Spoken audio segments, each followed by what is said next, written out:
Hello and welcome to Politics Roundabout live on Benue Television. My name is Mercy Upa. Today we're looking at curbing forest crime. The Minister of Environment, Valerie Beabas, has expressed willingness to support the National Assembly to ensure the speedy passage of the Endangered Species Bill to combat the menace of wildlife trafficking in Nigeria. It is believed that Nigeria is Africa's primary hub for the trafficking of elephant ivory and pangolin scales, among others. Now, the question begging for answer is whatever happened to state wildlife laws enacted as far back as the 1960s and 1970s or the colonial era, or international treaties that Nigeria is signatory to for the protection of wildlife in the country? Joining us on Politics Roundabout today is the Deputy Chairman of the House Committee on Environment, Honorable T.C. Ubo, who is also member representing Kwade Ushungu Federal Constituency of Benue State in the House of Representatives. He joins us virtually from Abuja. Good morning, Honorable T.C. Good morning. Thanks for having me. All right, how's Abuja today? Yeah, we're just fine. The weather um, it's peaceful and well, regular day.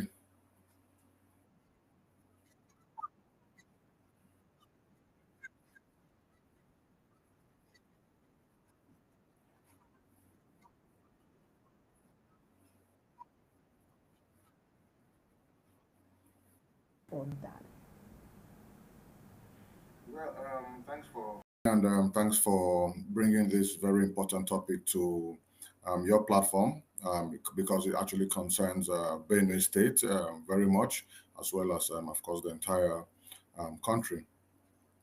Nigeria has a history of wildlife crime in sense of the indiscriminate destruction of our natural habitats, the destruction of trees and forests, the killing of wildlife, endangered species of wildlife like elephants, lions, leopards, pangolins, chimpanzees, and what have you.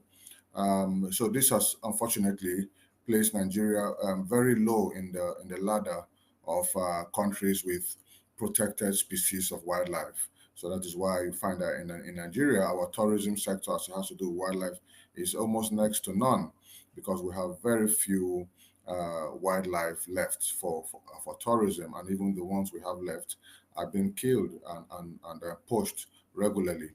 Of course, this has international dimension because wildlife crime has a lot to do with international trafficking, the trafficking of wildlife parts, for all kinds of things, ivory tusks of elephants, rhinos, and things like that. So uh, most of these things are poached in Africa and exported to Asia, to Europe, and other countries around the world, which is very illegal on the international global stage. Nigeria is a member of the CITES Treaty. CITES is the Convention on Endangered Species, and of course, there's also the Treaty on Migratory Species of Animals. Our laws, unfortunately, have not properly deterred people from this type of crimes when it has to do with wildlife. And the penalties for wildlife crimes are very low. And unfortunately, wildlife crime usually flows through the drug trafficking trade, global drug trafficking trade. So when you see a drug trafficking trade of, say, cocaine and other illicit drugs around the world, the wildlife trafficking is also part of that trade. And so it has a huge impact on our environment, it has a huge impact on our economy, and of course, our people. And that is why I was inspired to sponsor a bill to control this. And of Okay. course, if you bring it back home, before I look at the first part of your question, Benue State, as you know, it's an agrarian state. We have a lot of forests, but unfortunately, we don't have much wild to talk about in terms of animals.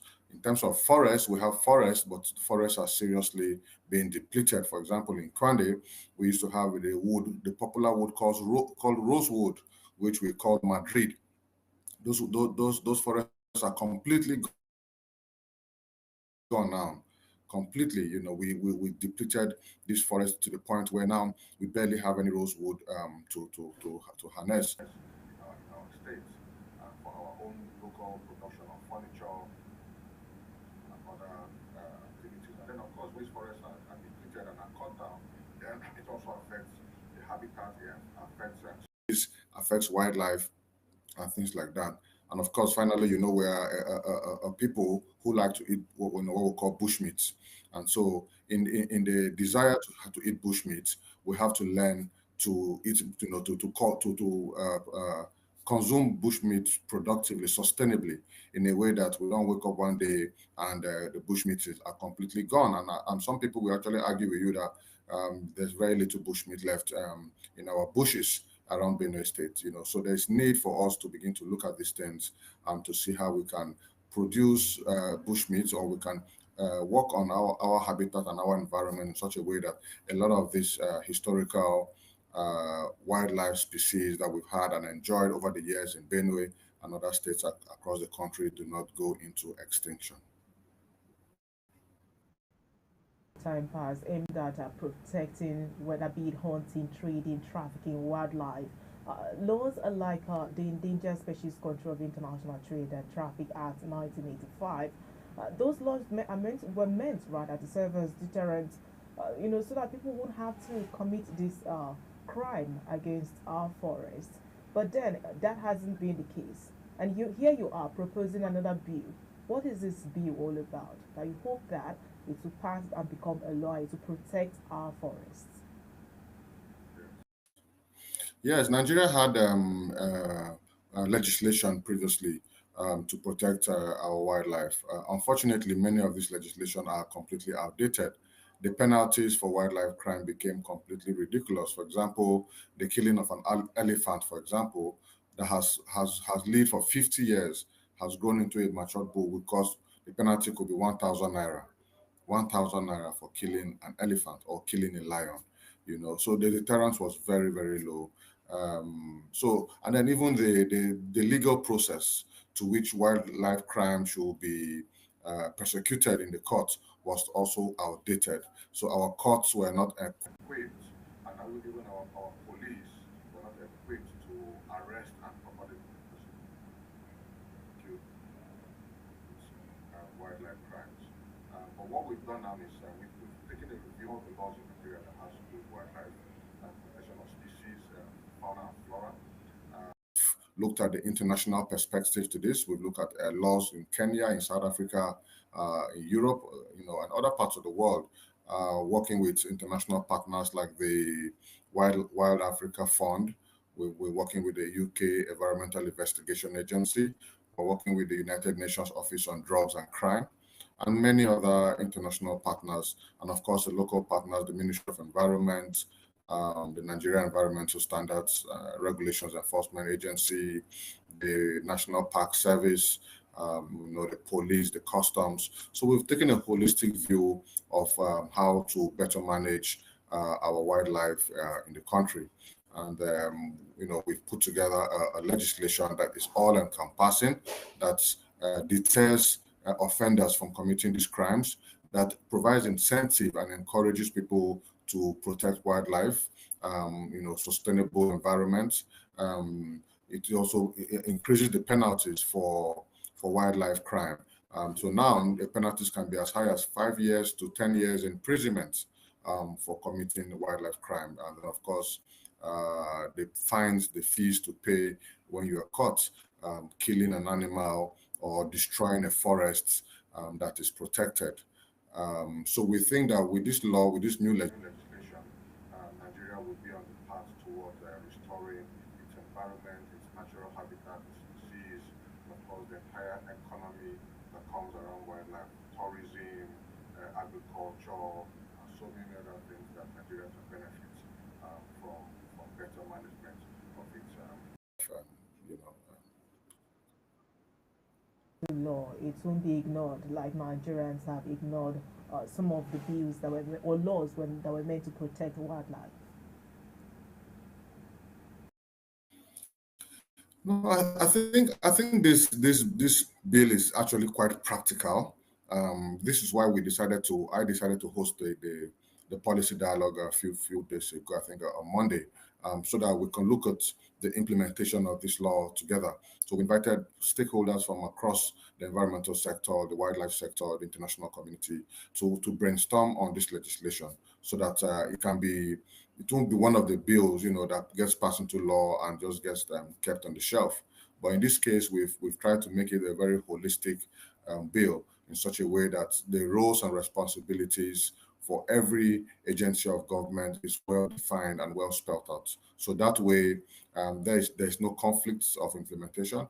There are no overlapping functions, even though in this case we actually created some overlapping functions because we want a scenario where every agency of government that has a security a security responsibility or a security role in our country is also part of the team or the authority responsible for detecting, arresting, and persecuting wildlife crime. So we have to educate the police and get them highly involved in wildlife crime issues so that if while they are doing their work on the roads, if they find a truck moving with ivory or moving with pangolins, dead pangolins, or even living pangolins, there has to be, or lions, if they find somebody traveling with a lion or with other animals that are endangered or protected, they know what steps to take to confiscate this species, this animal, and transfer it either to the National Park Service or call on the authority, the management authority, which is the Federal Ministry of Environment, or NESRIA, which is also an enforcement authority.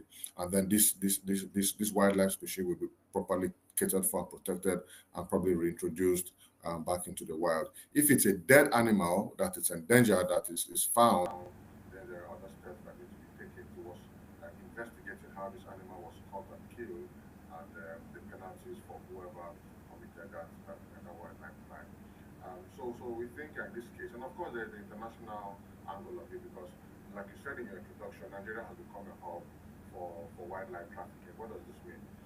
Even though Nigeria has one of the least amount of endangered species wildlife left in our forests, for example, it is estimated that Nigeria has about 300 elephants left in the forest.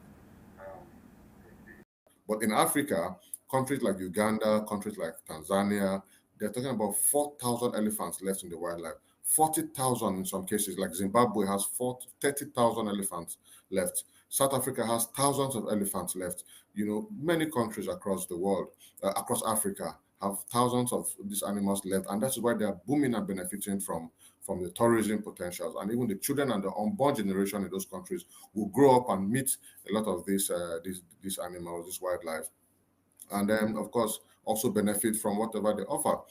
So in Nigeria we have one of the least amount of elephants left in Africa, and still we find an elephant and we kill it indiscriminately.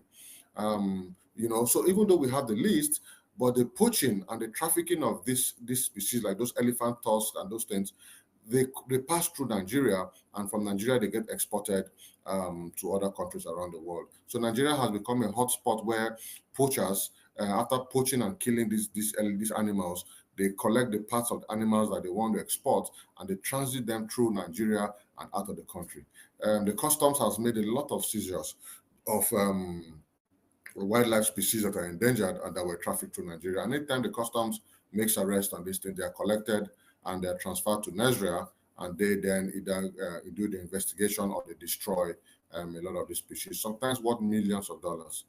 So there's just a lot involved in this thing that I think with the kind of interest we saw at the policy dialogue, and the kind of interest that the international community has taken on this particular legislation, I think that this should be one legislation that will be implemented in Nigeria to the latter. Implementation to actually be carried out effectively. The people really have to understand, what they stand to benefit, the beauty of preserving this wildlife here in Nigeria, so they don't go into extinctions. Uh, you did carry out an extensive research to come out with this bill. What are the factors that you underlined, or the reasons behind, the people's or some people's attitude towards this wildlife? Because we don't really see much value being placed on them here in Nigeria. Yeah. we don't see a lot of value, but it's quite important. It affects our daily lives. For example, many of the zoonotic diseases that you hear about, COVID-19, Ebola, they came from consumption of wildlife.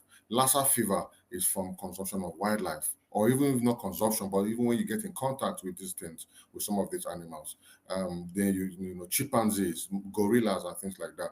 A lot of the diseases, the deadliest diseases that we have around the world, are as a result of our engagement and our interaction with wildlife, either by consumption or just interaction.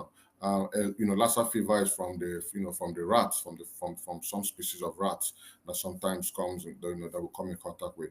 And as in Benue as a state that consumes a lot of this species, some of this wildlife, they may not be endangered yet, but they are on the watch list of becoming endangered or becoming extinct. So they need to be watched. They need to be controlled.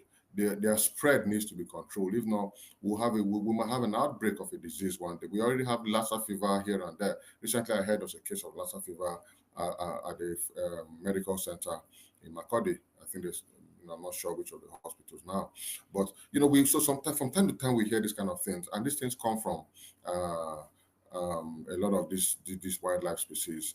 Of course, the study that was done by not by myself directly, but at the time it was done by the UK Environmental Investigation Agency, funded by the United States Agency on Narcotics and Drugs and all that, and of course the UNODC was involved. The Annie Foundation, a couple of agencies, the Ministry of Environment. They did a study that painted a very dire picture of the status of Nigeria as regards its wildlife governance and how we manage our forest, how we manage our national parks, how we manage wildlife, endangered species in the country. And they came up with a very long list of species that are endangered and are available in the country. Very long list, running into hundreds of different types of animals. Some of them are already endangered species like elephants, alligators, pangolins, chimpanzees. Those ones are endangered and are completely on the red list. And then there are other species of animals that are not considered completely endangered yet, but are on the watch list because they are at the risk of becoming endangered and extinct. And then there are some other categories like the flowers, the trees, rosewood, like I mentioned before, that we had, a lot of it in Benue, and all of a sudden we've exploited it all without replanting, without regenerating these trees. So the whole idea of this whole thing is how do we engage with our environment more sustainably, so that the trees, the wood, the species, the animals, the bushmeat that we love so much, how do we continue to enjoy our engagement with wildlife productively, so that generations down the line, a lot of this bushmeat, a lot of these species of trees, a lot of these animals are still available in our forest, so we can build a tourism sector around them. I've had an idea to convert or designate the Kwande Forest as a national park, or the Kyogen Forest as a national park. Um, but the process of applying for a forest to be a national park, it requires the state government to do the necessary due diligence, do the scoping, of these national parks, and then applying to the federal government through the National Park Service. It goes through certain processes where eventually a forest can be designated, or a park can be designated as a national park, and it becomes a protected area. When it becomes a protected area, then the federal government has a responsibility to appoint or to send the National Park Service, the forest rangers, to have bases and have locations in these national parks and protect those national parks against poaching, trafficking, against banditry. So it has a security dimension. So it is something that I think the Benue state government can take on by designating the Kwande forest as a national park. So it becomes the Kwande National Park, or if you like, you can call it the Kyoge National Park, but the range will cover the entire Kwande local government axis on the mountainous areas boundary with Cameroon. This has a lot of benefits for Benue if we can have a national park. Benue does not currently have a national park. The closest national park to Benue is in Cross River one of the biggest and best national parks with a good species of chimpanzees and monkeys, pangolins in that national park, and it's a protected area. There's the Plateau State, Bauchi, they have national parks. I think there are over 20 national parks in Nigeria now, but Benue State doesn't have a national park.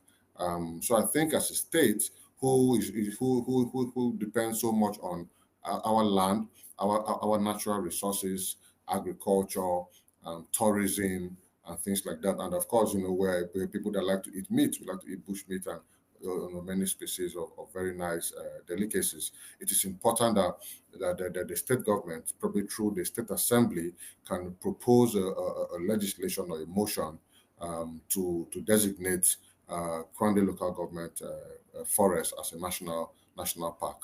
I think this is something that I'm currently discussing with some of the assembly members to see that this.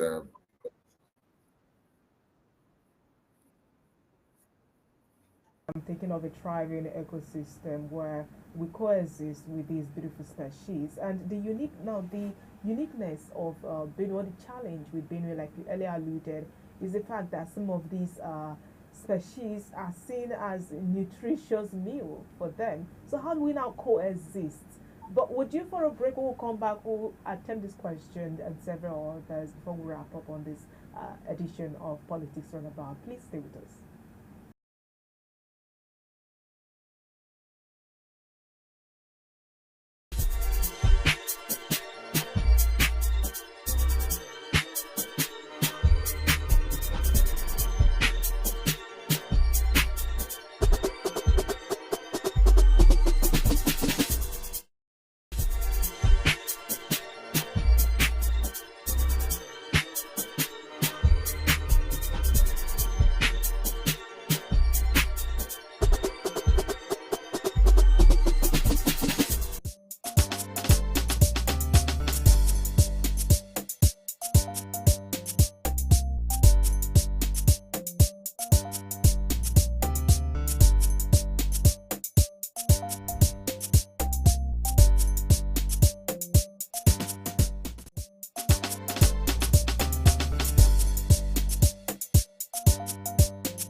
Welcome back from that a break. You're still watching Politics Roundabout, where we're having a conversation on curbing forest crime, and we still have Honorable Casey Ubo having a conversation with us.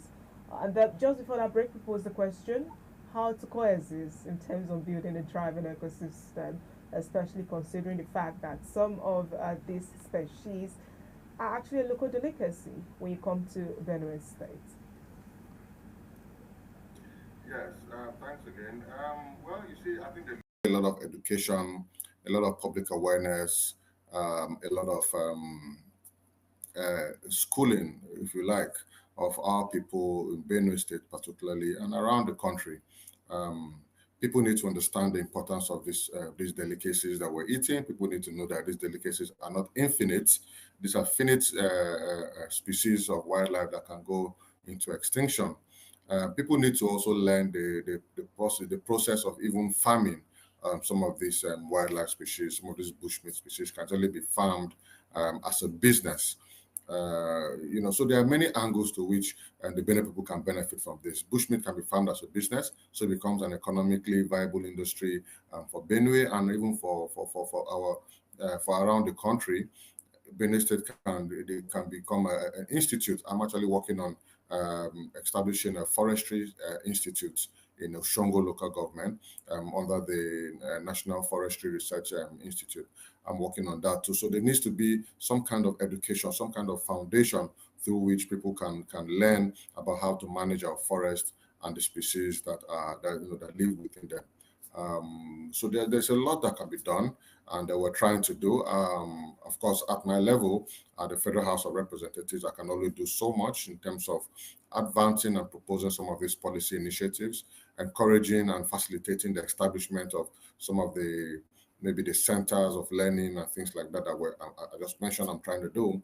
But it behoves on the state government to pick on this challenge even more directly, especially in the aspect of like I mentioned earlier, designating the Kwande Forest as a national park so that it becomes a protected area, so that the trees and the Madrid, the rosewood can regenerate and regrow in the next 20 to 30 years, so that the species of wildlife that once lived in this forest and thrived very well can return to this forest. And then people can become more educated on how to involve themselves and engage in businesses that have direct impact on wildlife. And then, of course, in the in the wood sector, in the furniture sector, Benue has a lot of wood resources, quality wood resources, but we barely have any industrial scale furniture industries in Benue. So how do we bring all this together? How do we look at this entire chain holistically to see how having a good forest reserve contributes to your furniture industry, how having good forest reserve contributes towards having better thriving bushmeats in our forests, and how we can even convert this bushmeat trade into a business where people can rear bushmeat and sell as a business. And then the knowledge about those species that are protected by international treaty, like I mentioned, chimpanzees, gorillas, elephants, pangolins, alligators, and what have you. Many of these species are protected. So if you run into any of these wild animals, what to do is to try to avoid the path of this animal, and then probably report the sighting of any of this kind of endangered species to maybe the nearest forest ranger or nearest officer of the National Park Service, so that they can track this species if it has been separated from its herd, or if it's a species that we once thought was extinct in our forest, but it might have a thriving population. How can we trace to go and to discover these chimpanzees and these monkeys in our forest, this family of species, and then protect them and help them to nurture and expand in our forests. So these are the kind of things that we need to look at as a people, and I'm hoping that with the legislation that I have just proposed, that has gone through first reading, hopefully coming up for second reading in the next few weeks. Once that legislation gets passed, I think the state governments will have a good role to play. The people will have a role to play. The federal government, of course, has overall jurisdiction on all issues to do with endangered species in the country. Especially the one you painted of the Kwande Forest National Park. I'm actually seeing the beauty of it, and I believe this will be easier if we get everybody, at least the common man out there, who oftentimes are the breakers of this law, to actually see the beautiful picture. They will be the ones to even help preserve this wildlife. But talk to us about the collaboration, because in the course of that policy dialogue, you did enjoy, or you mentioned, having a good support from stakeholders across board, not just with the Ministry of Environment, but international as well. Talk to us about the image that the international award had of Nigeria as far as preserving of its wildlife was, and moving forward, now at least with this bill on ground that has passed first reading. Yes, the image now that it portrays. This is actually one of the most important aspects of this legislation that is actually dear to my heart. Um, Nigeria has been designated as a hub for wildlife trafficking, for wildlife crime. And in fact, in the last few years, Nigeria actually got banned from exporting its natural resources, its forest resources like trees, our wood, and things like that. Nigeria has an industry of exporting charcoal to other countries in Europe, for their cold weather. So we cut down our trees here, we burn them and turn them into charcoal, and we export them to Europe so that they can use to cool, to heat up their homes during the cold season. This is a big international trade. Nigeria had a thriving trade, but unfortunately, we were not replacing the trees we were cutting down with new trees, so that those forests where we're cutting down these trees can be regenerated over the next couple of years, so that this business does not cease to exist. And because we're not handling this business properly, and because the laws were not in place that penalize or regulate how our forest should be managed, how trees should be cut down, and how the replanting of these trees should be done, how endangered species should be managed, Nigeria they developed a very negative reputation around the world in terms, in the conservation sector around the world. And we were banned. We've been banned several times as a country, and we've lost a lot of income, a lot of money, a lot of foreign investments, foreign grants into this conservation sector because we failed to properly put the legislation and the enforcement of it to control this illegal business in the country. So with this legislation already, the buzz around it nationally and globally is already being felt. That is why there's a high interest in this legislation by the international community. And I'm happy that the Ministry of Environment is also highly interested in this. They were active participants of the policy dialogue that we held. Once this legislation is passed, the next international meeting on species is going to take place, I think, in February next year in Geneva, Switzerland. And this will be a major milestone that we can present to the global community that Nigeria is now ready and is now taking its environment seriously so that we can now be reaccepted as a responsible member of the international community as it has to do with international wildlife crime. And so I'm really happy about this because this really improves our image, our standing globally. This also helps us to attract funding and resources into this country. And of course, this helps us to build our economic base outside just the oil and other sectors that have traditionally provided for us. So it is quite important, this legislation being passed, and we're going to make sure that before the end of this year, before the next CITES conference in Geneva, this legislation should be passed into law. It's not even the law. We have beautiful laws.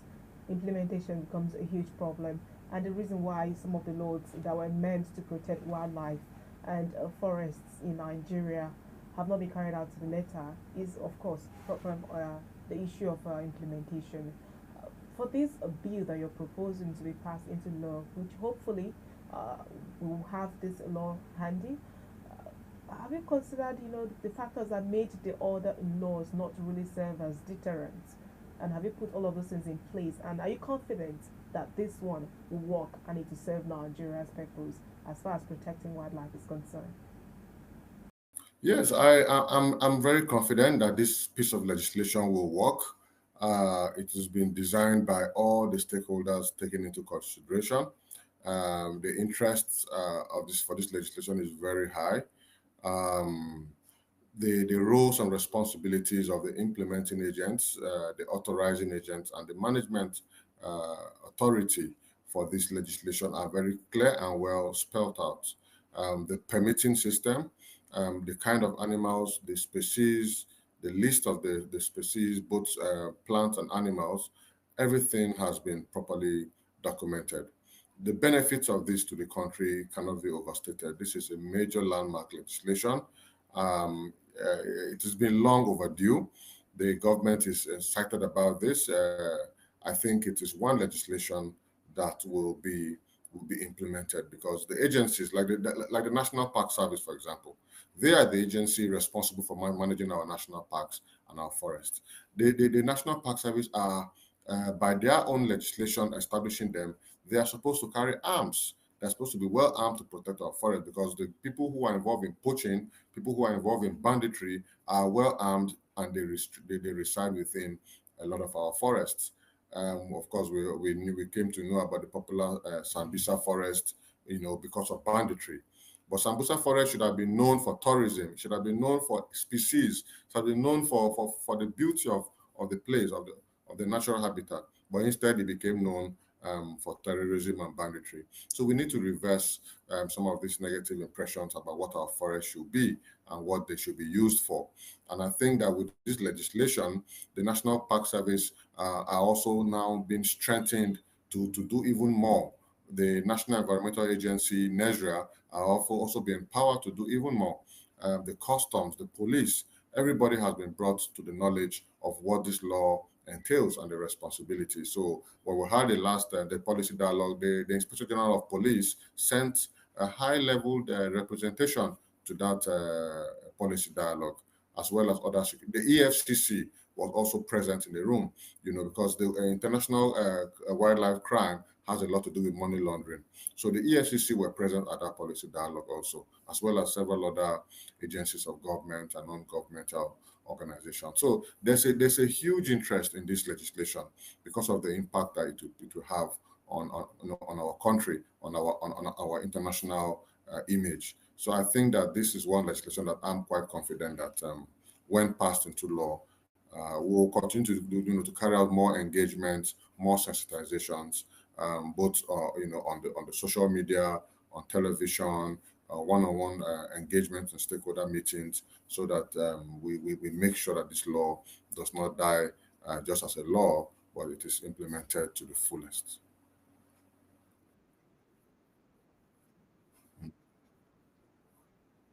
Most laws in Nigeria, what really affects the full implementation is funding on the parts of agencies that with the responsibility of carrying them or make ensuring that they are adhered to the latter.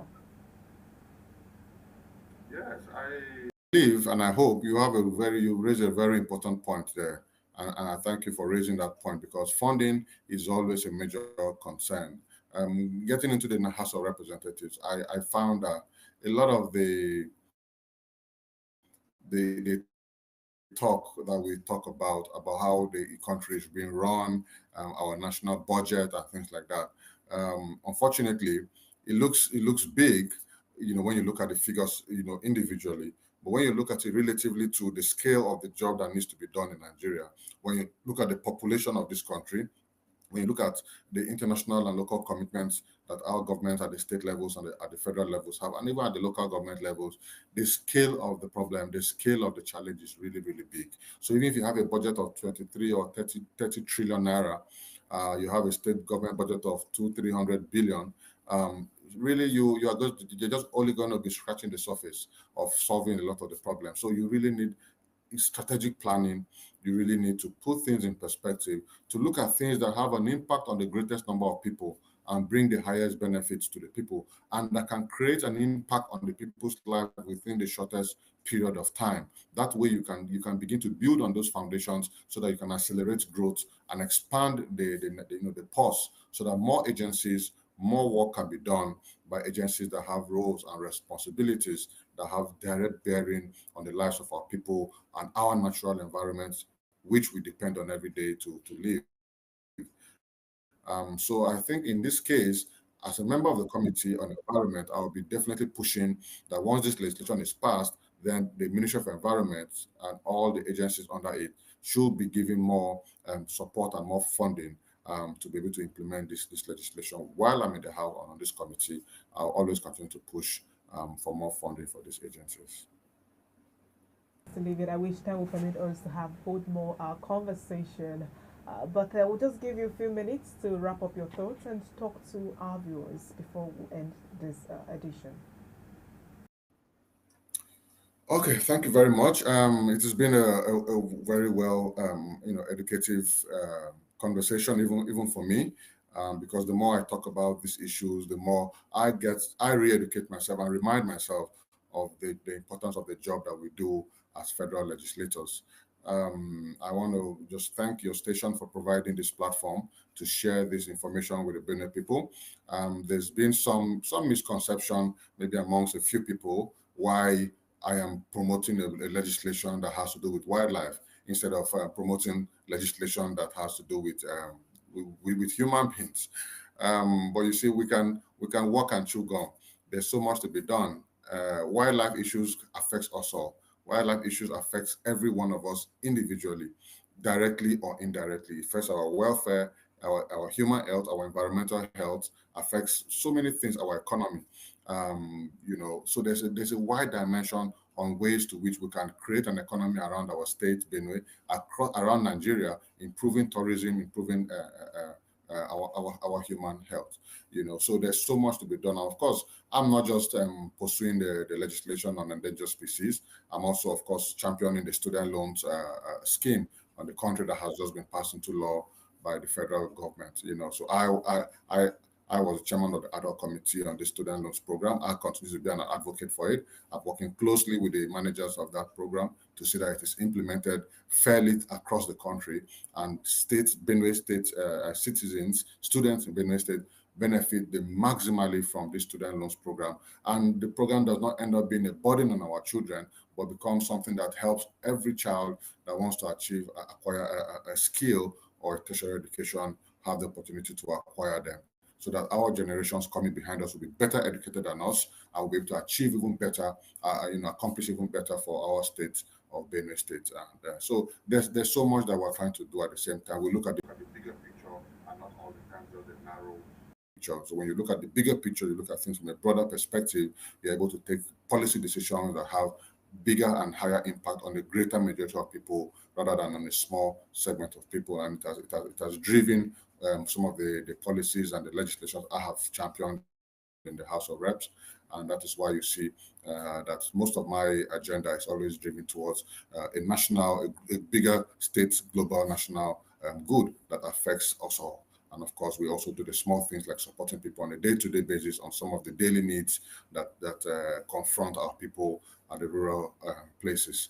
And so we've done quite a bit. So we're trying to do even more, and we hope that with better collaboration with the state governments and with the local governments, those of us who have been sent to the Federal National Assembly to try to attract as much dividends as possible to our states, we can be able to achieve that even better with better collaboration with states and local governments and better engagement with each other, so that we can cross-harmonate our ideas with one another. We can share ideas. We can work together towards achieving development and growth for Benue State, and its people.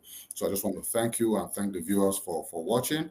We'll continue to ask for your support at all times for the benefit of Benue State and for the job that we have been sent to do. And I know God will surely take Benue State out of the present predicament that's found out in itself with poverty and unemployment everywhere. So I just thank you very much, and I look forward to having another conversation with you sometime in the future. Thank you. That are having that conversation. Hopefully, it'll be live, and we'll get to also talk about that student loan and other bills that you would likely come up with. But I tell you what, visionary leadership, that's what it's all about. Thinking out of the box, thinking broad. Thank you so much, Amutesi Ugbo, for coming on Politics Roundabout. So really appreciate your thoughts. Thank you for your time and sharing them with us. Thank you very much. Conversation on curbing forest crime with Obutese Ugbo, member representing Kwande Ushungu Federal Constituency. It's been an interesting conversation. For your comment question, drop them on our platform. You'll definitely see and attend to it. And if you have input to the bill, you may as well even drop them on our platform. I'm certain you'll be glad to see it all. My name is Mercy Upa. Thank you so much for your time. Keep watching Better Television. Bye for now.